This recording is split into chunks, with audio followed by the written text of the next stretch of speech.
1657 पुरंदर किला, पुणे।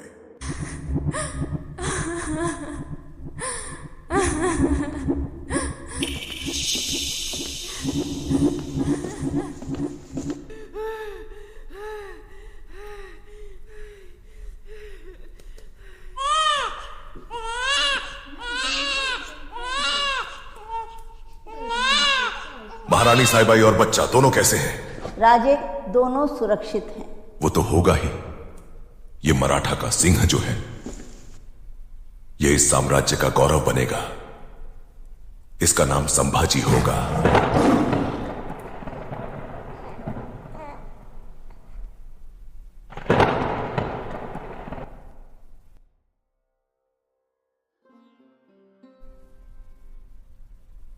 केवल 2 वर्ष की उम्र में संभाजी की मां की मृत्यु हो गई थी। तभी से मैं इनका लालन पालन कर रही हूं और अब समय आ गया है। अब से संभाजी को युद्ध कला के साथ साथ धर्म और न्याय भी सीखना होगा। आज से हम दोनों संभाजी की शिक्षा की देखभाल करेंगे।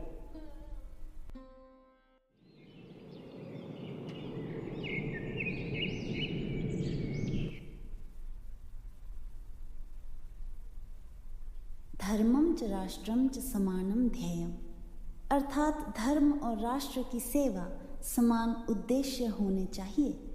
राजकुमार, तुम्हारी लगन देखकर ऐसा लगता है कि तुम अपने पिता शिवाजी महाराज से भी बड़ा इतिहास रचोगे।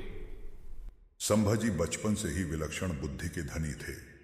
हर काम वो पूरी निष्ठा और मेहनत से करते थे। बहुत कम समय में ही उन्हें संस्कृत, मराठी और फारसी भाषा का पूरा ज्ञान हो गया था।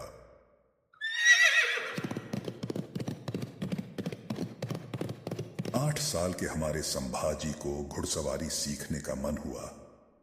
पहली बार सीखते समय ही वह पूरी गति से घोड़े को दौड़ाने लगते हैं और तभी अचानक गिर जाते हैं। अगर गिरकर हार मान ली तो यह मराठा का अपमान होगा। गिरने के बाद भी वे वीर की तरह उठते हैं और वापस सवारी शुरू करते हैं। बोलो पार्वती पता, हर हर महादेव। यह है सोयराबाई भोसले, जो शिवाजी महाराज की दूसरी पत्नी और संभाजी की सौतेली मां है। वो किले से संभाजी की घुड़सवारी देख रही है।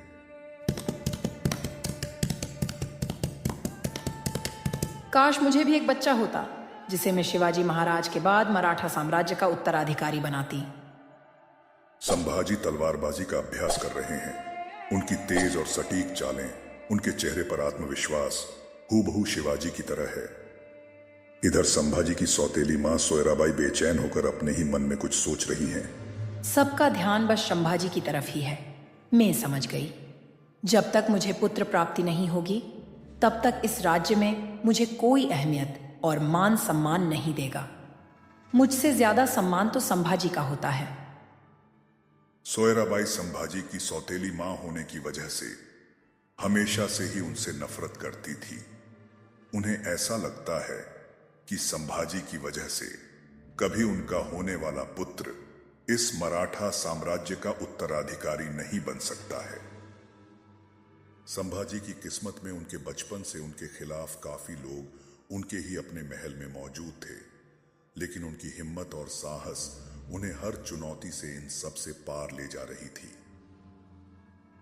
रात का समय, संभाजी अपने पिता शिवाजी महाराज के पास जाते हैं।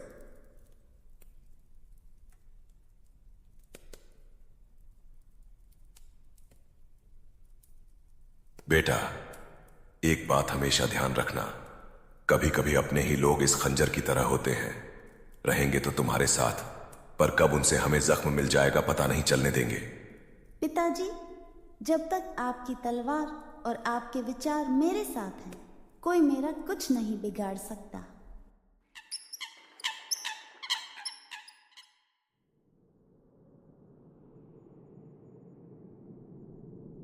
हमारी मातृभूमि शांति में कितनी खूबसूरत लगती है, पर कुछ बाहरी लोग इसकी शांति का फायदा उठाने की कोशिश कर रहे हैं। लेकिन हम इस भूमि के रखवाले उन घुसपैठियों को बताएंगे यह भूमि खाली नहीं शेरों से भरी है।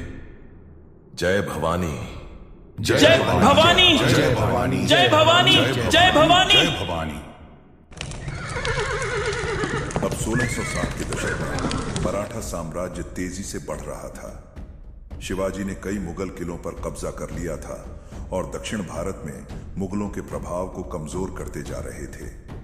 1664 में शिवाजी ने मुगलों के सबसे अमीर व्यापारिक शहर सूरत पर आक्रमण किया और भारी धनराशि लूट ली। इसके बाद उन्होंने कई किलों पर कब्जा कर लिया और मुगल प्रशासन को कमजोर कर दिया।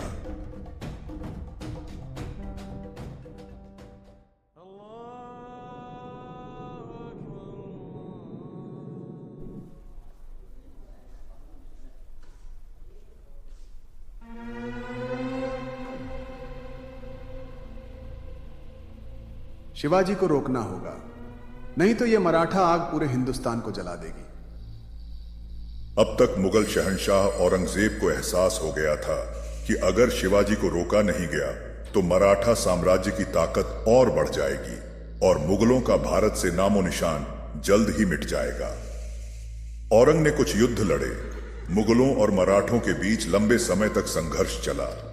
मराठा मुगलों से काबू नहीं हो रहे थे। ये देखते हुए मुगल शहंशाह औरंगजेब एक चाल खेलता है। सन 1665 में शिवाजी के साथ पुरंदर की संधि कर लेता है। इस संधि के अनुसार शिवाजी को 23 किले मुगलों को देने पड़े और बदले में उन्हें राजा का दर्जा दिया गया। औरंगजेब ने संधि को मजबूरी में स्वीकार किया, लेकिन वह अंदर ही अंदर मराठा साम्राज्य को खत्म करना चाहता था। इसीलिए अब औरंगजेब इस खेल को खत्म करने चाहता है। शिवाजी को मारने के लिए तलवार की जरूरत नहीं। अगर हम उन्हें चालाकी से मुगलों की सेवा में झुका दिया जाए तो मराठा ताकत धीरे धीरे खुद ही खत्म हो जाएगी। अब एक जाल बिछाया जाए। शिवाजी को मुगल शहंशाह का एक सुलह का निमंत्रण भेजा जाए। बेशक, जहां तलवार नहीं वहां राजनीति काम करती है।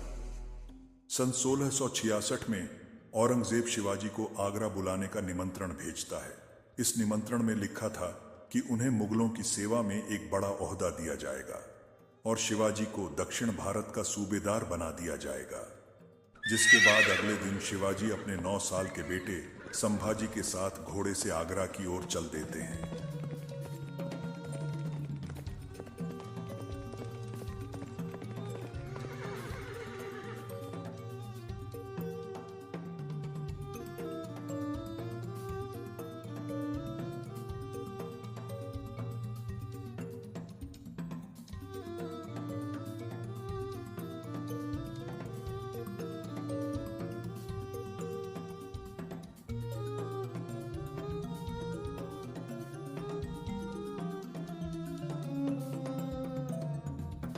औरंगजेब ने शिवाजी को दरबार में बुलाया और जानबूझकर उन्हें तीसरी पंक्ति में खड़ा कर दिया, जो उनके कद के हिसाब से बहुत छोटा स्थान था।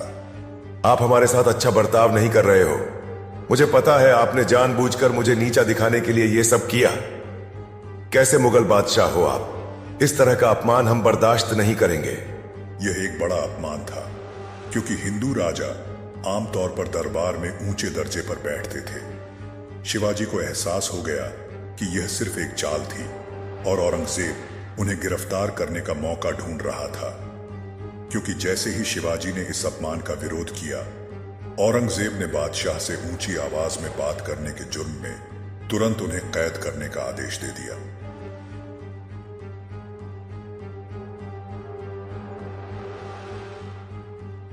शिवाजी और उनके पुत्र संभाजी को आगरा के किले में बंद कर दिया गया, जहां उनकी हर हरकत पर नजर रखी जाती थी।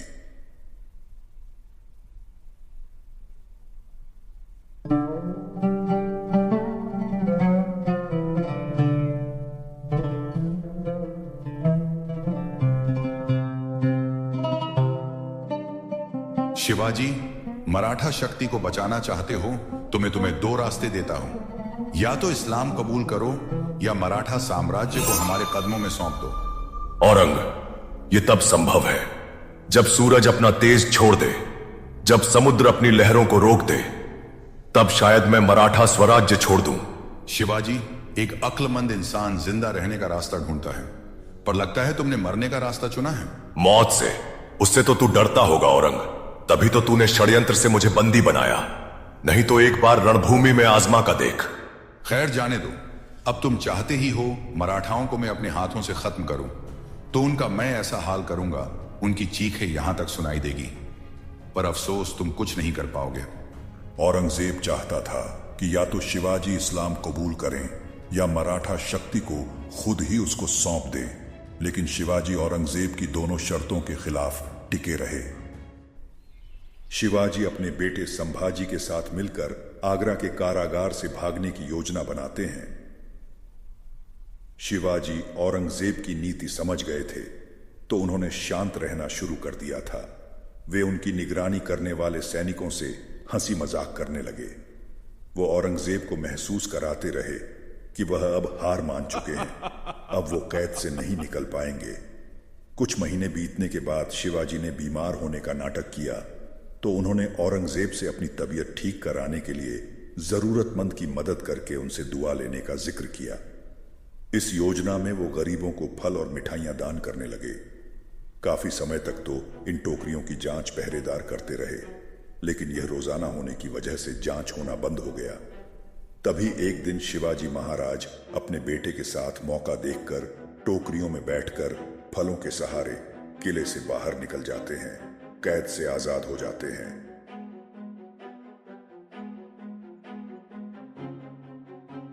इस तरह दोनों आगरा से निकलने में कामयाब रहे। अब किले से निकलते ही शिवाजी खुद का और अपने बेटे संभाजी के वेश बदल देते हैं ताकि कोई उन्हें पहचान न सके। वे दोनों उत्तर भारत की गलियों से होते हुए राजस्थान के रास्ते महाराष्ट्र पहुंचे। यह सफर 1200 किलोमीटर लंबा था और हर पल मौत का खतरा मंडरा रहा था।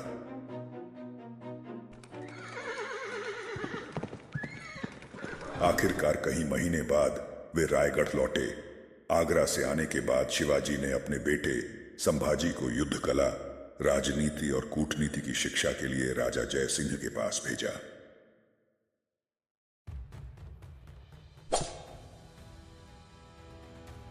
तेरह साल की उम्र तक संभाजी युद्ध कला के हर क्षेत्र में परिपक्व हो चुके थे। घुड़सवारी, तलवारबाजी, युद्ध में दुश्मन को हराने की कला संभाजी के लिए अब आम बात थी। यह उनकी दादी जीजाबाई की बचपन की शिक्षा और साहस ही था, जिसने इतनी सी उम्र में ही संभाजी को मराठा साम्राज्य का एक वीर योद्धा बनाया। संभाजी ने युद्ध और राजनीति में महारत हासिल करना जारी रखा। इस दौरान वे अपने पिता शिवाजी के मार्गदर्शन में मराठा साम्राज्य के विस्तार और सुरक्षा के लिए काम करते रहे। समय के साथ उन्होंने मुगलों के खिलाफ युद्धों की शुरुआत भी कर ही दी थी। इसी दौरान 1670 में संभाजी की सौतेली मां सोयराबाई को पुत्र प्राप्ति होती है, जिसका नाम शिवाजी राजा राम रखते हैं। राजा राम नाम रखने के पीछे शिवाजी महाराज और उनके परिवार की धार्मिक आस्था और प्रतीकात्मक सोच थी। मराठा परिवार भगवान राम के अनन्य भक्त थे। शिवाजी को भगवान राम के गुण, धैर्य, न्यायप्रियता और साहस में गहरी आस्था थी, इसलिए वो अपने छोटे बेटे का नाम राजा राम रखते हैं।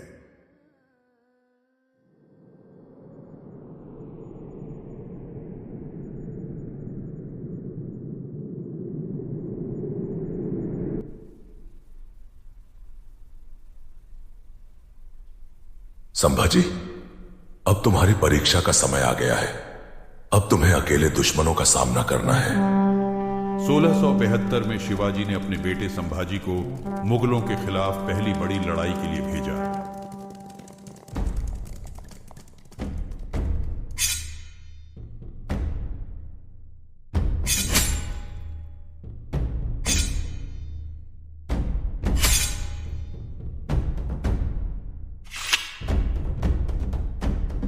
गुजरात के इस युद्ध में संभाजी ने अपनी वीरता दिखाई और मुगलों को भारी नुकसान पहुंचाया। इस युद्ध के बाद शिवाजी को यकीन हो गया कि संभाजी एक महान योद्धा बनने के लिए तैयार है।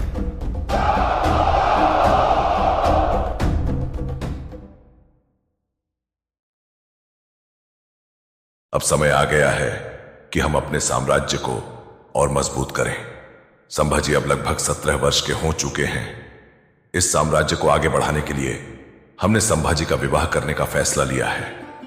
उनका विवाह पिलाजीराव शिर्के की बेटी येसुबाई से तय हुआ है। यह गठबंधन हमें शक्ति देगा और आने वाले संकटों से सुरक्षित रखेगा।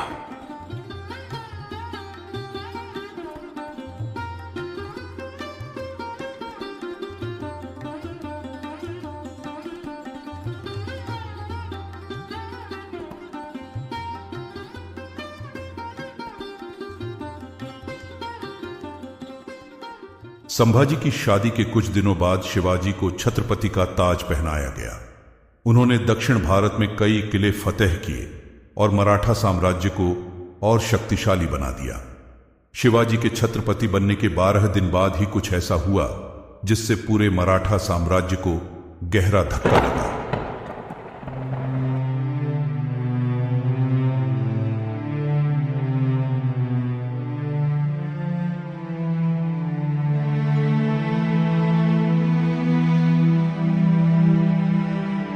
शिवा, याद रखना, स्वराज्य केवल एक राज्य नहीं है, ये हमारे लोगों से किया गया वचन है।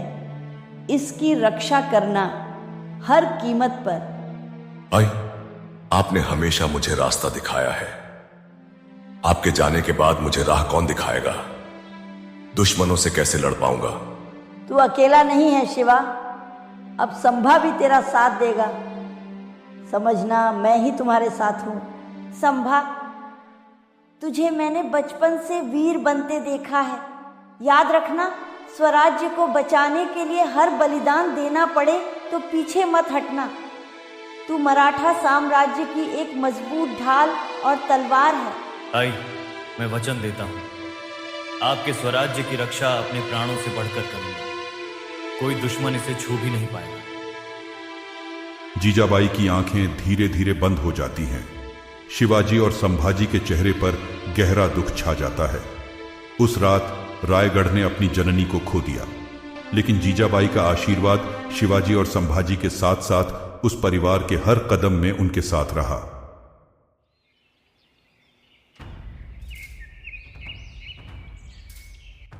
एक राजकुमार के रूप में संभाजी महाराज ने एक से अधिक अवसरों पर अपनी बहादुरी और सैन्य प्रतिभा साबित की।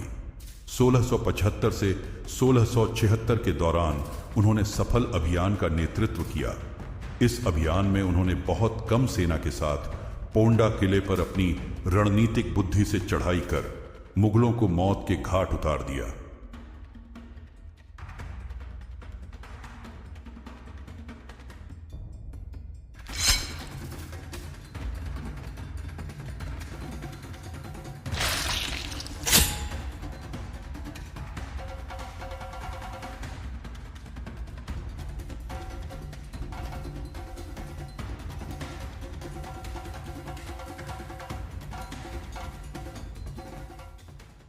शिवाजी महाराज अपने वरिष्ठ सेना नायकों के साथ गोलकुंडा और बीजापुर के खिलाफ रणनीति बना रहे हैं। तभी अचानक संभाजी वहां आते हैं और कहते हैं, महाराज, मैंने पोंडा में अपनी योग्यता साबित कर दी है। इस अभियान में मैं भी आपके साथ जाना चाहता हूं। नहीं संभा, इस बार तुम रायगढ़ में ही रहोगे। मेरे अनुपस्थिति में आप यहां सबको संभालेंगे। क्या मैं आपके साथ युद्ध में खड़े होने योग्य नहीं हूं? बात वो नहीं है। एक साम्राज्य को योद्धाओं की जितनी आवश्यकता होती है, उतनी ही एक शासक को धैर्य करने की भी होती है। तुम्हें धैर्य सीखना होगा संभाजी। शंभा उनके आदेश के सामने सिर झुकाते हैं और बिना कुछ कहे वो दरबार से बाहर निकल जाते हैं।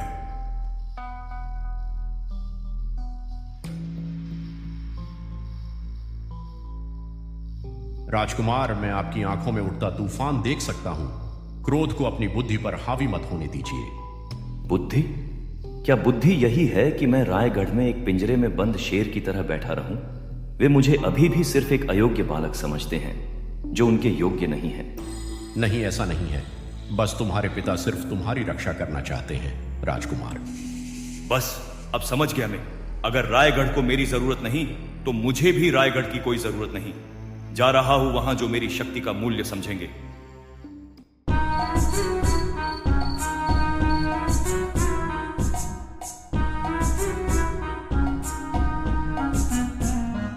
जनाब, आपको बाहर आना चाहिए। एक अप्रत्याशित मेहमान आया है।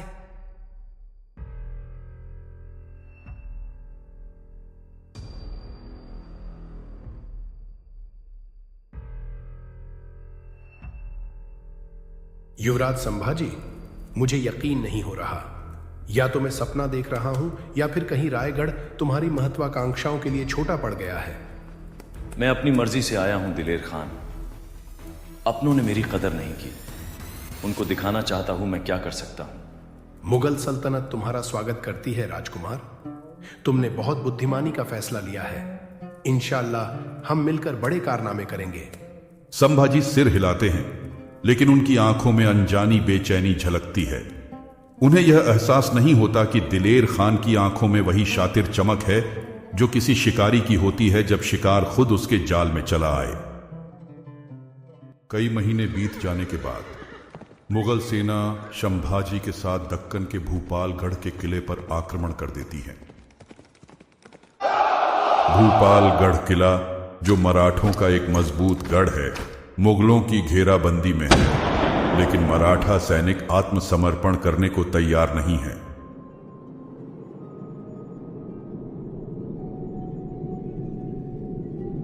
तभी दिलेर खान बोलता है, 16 दिन हो गए और ये अभी भी झुके नहीं। लगता है अब अपने प्यादे की चाल चलनी होगी।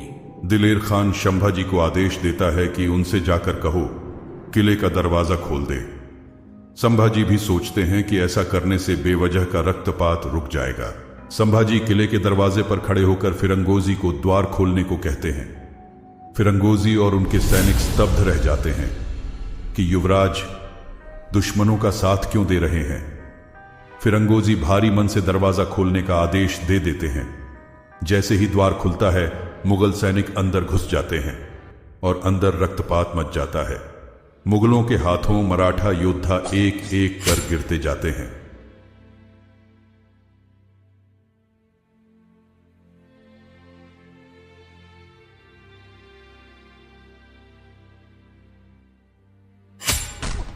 फिरंगोजी को पकड़कर दिलेर खान के सामने लाया जाता है। दिलेर खान अपने सैनिकों को आदेश देता है कि फिरंगोजी का हाथ काट दिया जाए, लेकिन संभाजी भय और क्रोध से कांप उठते हैं। वह दिलेर खान को ऐसा करने से रोक लेते हैं। बचे हुए मराठाओं को किले से बाहर निकाल दिया जाता है। जैसे ही इधर रायगढ़ में शिवाजी को यह बात पता चलती है कि संभाजी मुगल सल्तनत में शामिल हो गए हैं और अब मराठा किलों पर आक्रमण कर रहे हैं, तो उनकी आंखें गुस्से से लाल हो जाती हैं और तब वह सभी किलों को आदेश देते हैं, सुन लो सब, आज से यदि कोई भी मराठा किला संभाजी को दुश्मनों के साथ देखे तो उसे भी दुश्मन समझकर तोपें दाग दो। कोई राजकुमार स्वराज्य से बड़ा नहीं है। उधर मुगल शिविर में संभाजी अपने तंबू में अकेले बैठे हैं। उनका दिमाग सुन्न हो गया है, उनके हाथ कांप रहे हैं। उनके कानों में भूपालगढ़ में मरे हुए मराठा सैनिकों की चीखें गूंज रही हैं। उन्हें अब एहसास हो गया है, न वह मुगलों के हैं और अब न मराठों के।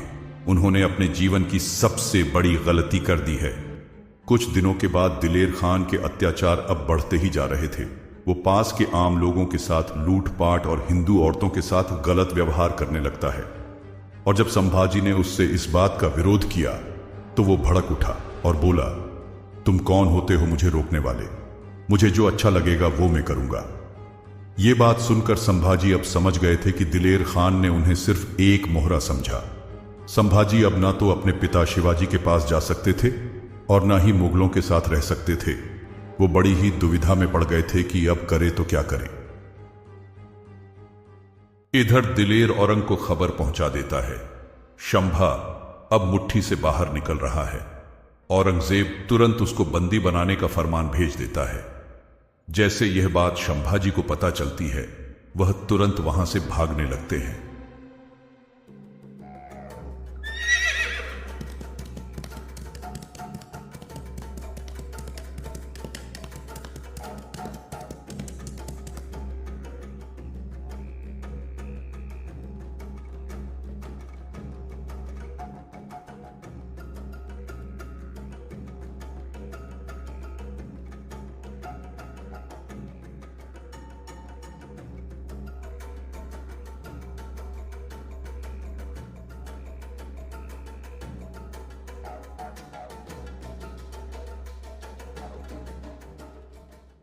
संभाजी नदी पार करने के बाद घने जंगलों में पैदल सफर शुरू करते हैं।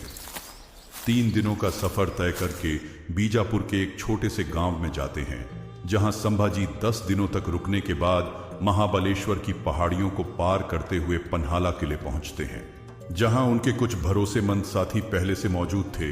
इस दौरान उनके मन में एक ही सवाल खटक रहा था।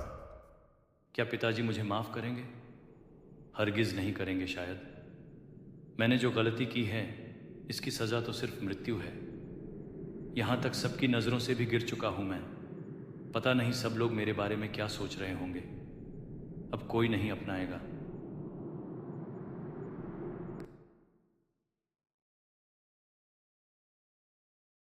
मैं तो आज तक असमंजस में हूं।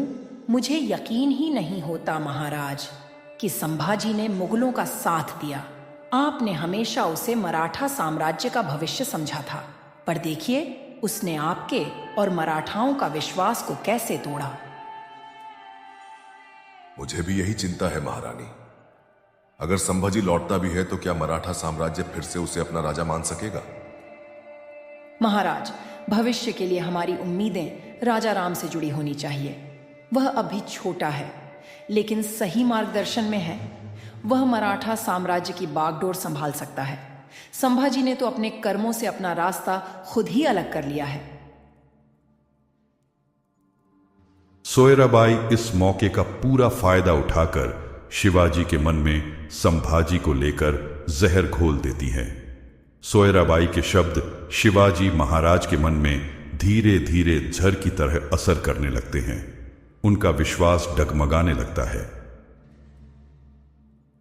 पन्हाला किला। संभाजी अकेले बैठकर रायगढ़ की ओर देखते हैं। उनकी आंखों में पश्चाताप और चिंता साफ झलकती है। मैं कब तक ऐसे ही भटकता रहूंगा? शायद अब वापस मुझे रायगढ़ जाना ही चाहिए। क्या पिताजी मेरा इंतजार कर रहे होंगे, या मैंने सच में सब कुछ खो दिया? अब जो भी होगा देखा जाएगा। जाकर मैं माफी मांग लूंगा। इधर रायगढ़ में सोयराबाई शिवाजी को भड़का चुकी थी और उधर संभाजी वापस रायगढ़ लौटने के लिए तैयार हो रहे थे। क्या कभी शिवाजी महाराज संभाजी को माफ करेंगे, या रानी सोयराबाई ने जो कहा वही करेंगे? देखेंगे अगली कड़ी में।